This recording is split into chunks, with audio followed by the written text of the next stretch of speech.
Унаада баратканда айдоочу да, жүргүнчү да коопсуздук урун тагыныш керек.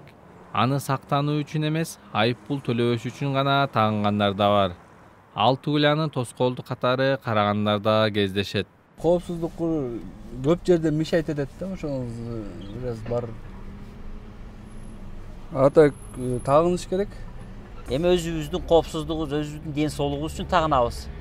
Жол коопсуздугу коомдук бирикмеси жүргүзгөн изилдөө айдоочулар менен жүргүнчүлөрдүн коопсуздук куруна өтө шалаакы мамиле кылганын көрсөттү. Артка отургандар көбүнчөсү тагынбайт курду.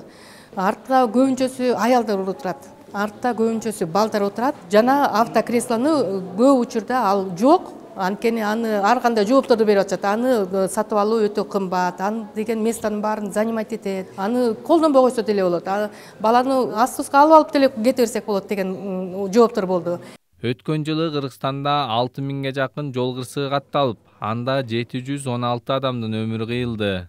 9000дей адам ар кандай жаракат алды.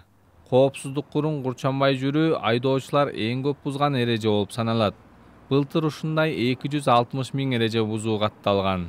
Коопсуздук курду сактоо бул бирден бир өзүнүн жараны үчүн. Биз үчүн эмес, бул өзү үчүн. Бул жанагы транспорт каражы отурган жарандар үчүн дагы, жана айдоочу үчүн. Бул жол кырсыгыны болгондо чоң жардам берет. Бир кандай жаракат алышы мүмкүн, бирок адамдын өлүмүнө алып келбейт да, сактайт да. Коопсуздук курун тагынбагандар мурда 300 сом айып төлөшчү. Жаңы кодекс боюнча штрафтын өлчөмү көбөйтүлүп 1000 сом болду. Коопсуздук куру боюнча эреже бузууну көчөдөгү камералар тарта албайт. Азырынча жол кыймылын караган инспекторлор гана көзөмөлдөйт.